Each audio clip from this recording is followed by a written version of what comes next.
Hello friends, வணக்கம். ஒரு அன்பர் ஒரு கேள்வி கேட்டிருக்காரு. அஃபேர் அப்படின்ற ஒரு விஷயம் எங்க ஸ்டார்ட் ஆகுது? கூகுள்ல சர்ச் பண்ணா ஆஃபீஸ் அப்படின்னு வருதாம். அ அப்போ பெண்கள ஆஃபீஸ்க்கே அனுப்பக்கூடாதா? பெண்கள் வெளியில போறதுனால தான் நெறைய தவறுகள் பண்றாங்களா? இதுக்கு ஒரு நல்ல சஜஷன் குடுங்களேன் அப்படின்னு கேட்டிருக்காரு. ஸோ பெண்களோ, ஆண்களோ இருவருமே இந்த விஷயத்துல சலச்சவர்கள் கிடையாது. 2 பேருமே பேலன்ஸ்டா அஃபேர்ன்ற ஒரு விஷயத்துல சிக்குறாங்க இல்லையா? அவங்க ஒன்லி வுமன் வந்து யார் வந்து ஒரு ஆபீஸ் ஒர்க்கோ, ஒரு ப்ரொஃபஷனல்ல வெளியில போறாங்க, வராங்க, ஃப்ரீடமா இருக்குறாங்க. அவங்களுக்கு மட்டும் தான் இந்த மாதிரி நடக்குது அப்படின்றத சொல்ல முடியாது. ஏன்னா, இந்த மாதிரியான இந்த திருமணம் கடந்த உறவு, கள்ள காதல்கள்னு நம்ம என்னென்ன பேர் வச்சிருக்கோமோ, இந்த விஷயங்கள் எல்லாமே ரொம்ப ஆராய்ஞ்சு பார்த்தோம் அப்படின்னா, எந்த காலகட்டத்திலேருந்தே இருக்கு. பெண்கள் வெளியில வராத நாட்கள் இருக்கு இல்லையா? வீட்டுக்குள்ளேயே இருந்த நாட்கள் கூட இருக்கு இல்லையா? அப்ப கூட பெண்களும் சரி, ஆண்களும் சரி, திருமணம் கடந்து ஒரு உறவுல ஈடுபட்டுட்டு இருந்தாங்க அப்படின்றது தான் வழக்குல இருக்கு. கேள்விப்பட்டுட்டு இருக்கோம்.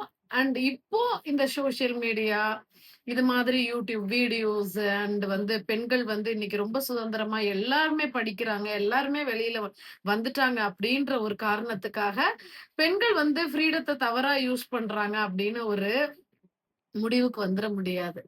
எந்த ஒரு பெண்ணுமே ஒரு குடும்ப வாழ்க்கையில தனக்கான ஒரு கேர் தன் தன் மீதான ஒரு கவனிப்பு அப்படின்றது குறையும் பொழுதும், தன் மீதான அன்பும், அக்கறையும் அவ யார்கிட்ட எதிர்பார்க்கிறாளோ, அது ரொம்ப டவுன் ஆகும் பொழுதும், 2 பேருக்குமான அந்த பரஸ்பர புரிதல் இல்லாம போகும் பொழுதும், ஒரு கடமைக்கு ஒரு வாழ்க்கைய வாழணுன்ற ஒரு நிர்பந்தத்துக்கு தள்ளப்படும் பொழுதும், அந்த அதிகப்படியான மன அழுத்தம் என்ன பண்ணும் அப்டின்னா, அது ஆணுக்கும் சொல்லலாம், பெண்ணுக்கும் சொல்லலாம்.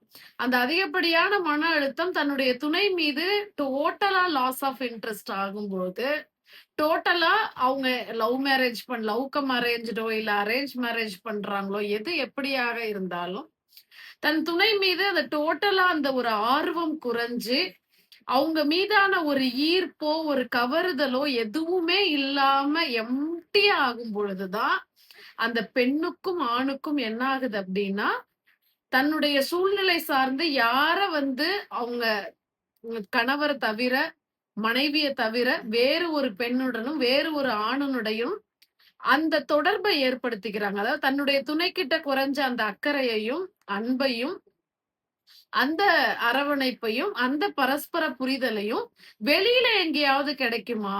அப்படின்னு தேட ஆரம்பிக்கிறாங்க. அது கிடைக்கும்னு நம்பி அத நெறைய உறவுகள்ல சிக்குறாங்க.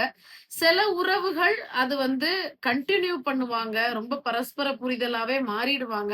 திருமணம் கடந்த அந்த உறவை விட்டு அவங்களால வெளியில வர முடியாத அளவுக்கு ரொம்ப அட்டாச்மென்ட்டா, ரொம்ப பாண்டிங்கா ஆகக்கூடிய உறவுகளும் இருக்காங்க.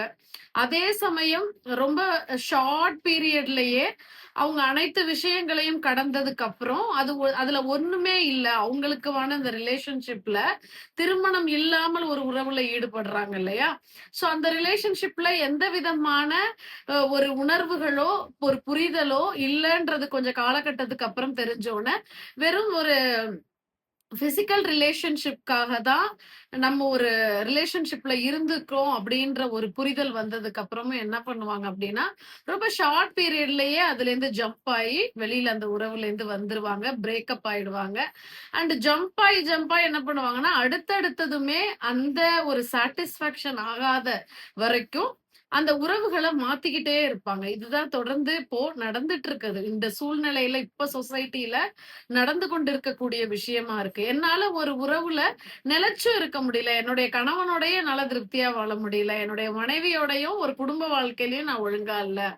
சரி நான் வெளியிலன்னு இப்படி நானு ஒரு அஃபேர்ல விழுந்துட்டேன், சிக்கிட்டேன், எக்ஸெட்ரா, எக்ஸெட்ரா அப்டின்லாம் சொன்னாலும், அதுலயே என்னால நிலைத்து இருக்க முடியுதான்னா, அங்கேயும் எனக்கு ஒரு கான்ட்ரோவர்சி ஆகுது. ஒரு வாக்குவாதம் நடக்குது. ஒரு புரிதல் இல்லாம ஒரு ஏமாற்றம் கிடைக்கிற மாதிரி இருக்கு. எனக்கு அங்கேயுமே ஒரு சாட்டிஸ்ஃபேக்ஷன் இல்ல. நான் வெளியில டோட்டலா வந்துட்டேன். அப்படின்லாம் சொல்லுவாங்க. ஸோ இதுல ஏன், என்னத்துக்கு, எதற்கு அப்படின்றது எல்லாத்துக்குமே பேஸான காரணம் அப்படின்னு நம்ம எடுத்துக்கிட்டோம் அப்படின்னா, அந்த பேஸ் வந்து ஒருத்தருக்கு ஒருத்தர் அந்த பரஸ்பர புரிதல். லைக் அவங்களுடைய பிசிக்கல் ரிலேஷன்ஷிப்ல இருந்து அன்பு சார்ந்து, உணர்வு சார்ந்து எல்லா விஷயமுமே அட்டென்ஷன் குறையுது, பெர்ஃபார்மன்ஸ் குறையுது. சோ ஒரே விஷயத்த ஒரு மனைவிக்கோ ஒரு கணவனுக்கோ ஒரே மாதிரியான சாப்பாடுகளை செஞ்சு கொடுத்தோம்னா எப்படி போர் அடிக்குமோ, அது போலதான் அவங்களுக்குள்ள இருக்கக்கூடிய அந்த இன்டிமசின்னு சொல்லக்கூடிய நெருக்கமான ஒரு ரிலேஷன்ஷிப்ல ரொம்ப போர் அடிக்கும் பொழுது, தன்னுடைய மனைவிய எந்த அளவுக்கு அவங்க ரொமான்டிக்கா ஒரு அன்பான வார்த்தைகளாலயும், ஒவ்வொரு நாளையும் அ ஒ புதுப்பிக்கிற மாதிரியான எல்லா விஷயங்களுமே அந்த உறவுக்குள்ள இருக்கும் பொழுதுதான், அது அந்த உறவுக்குள்ள மிஸ் அண்டர்ஸ்டாண்டிங் இருந்தா கூட, அத புதுப்பிக்கிற விஷயமா, ஒரு சமாதானப்படுத்திக்கிற விஷயமா, ஒரு சேர்ந்து வெளியில போறதா இருக்கட்டும், அவங்களுக்குன்னு டைம் ஒதுக்குறதா இருக்கட்டும், இது மாரி சின்ன சின்ன விஷயங்கள் தான்.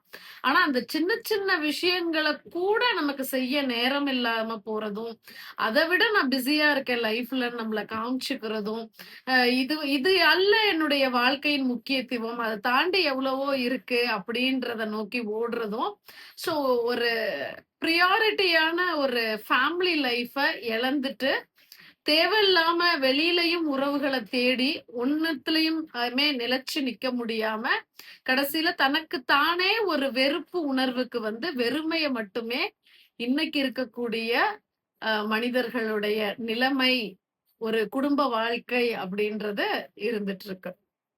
நன்றி.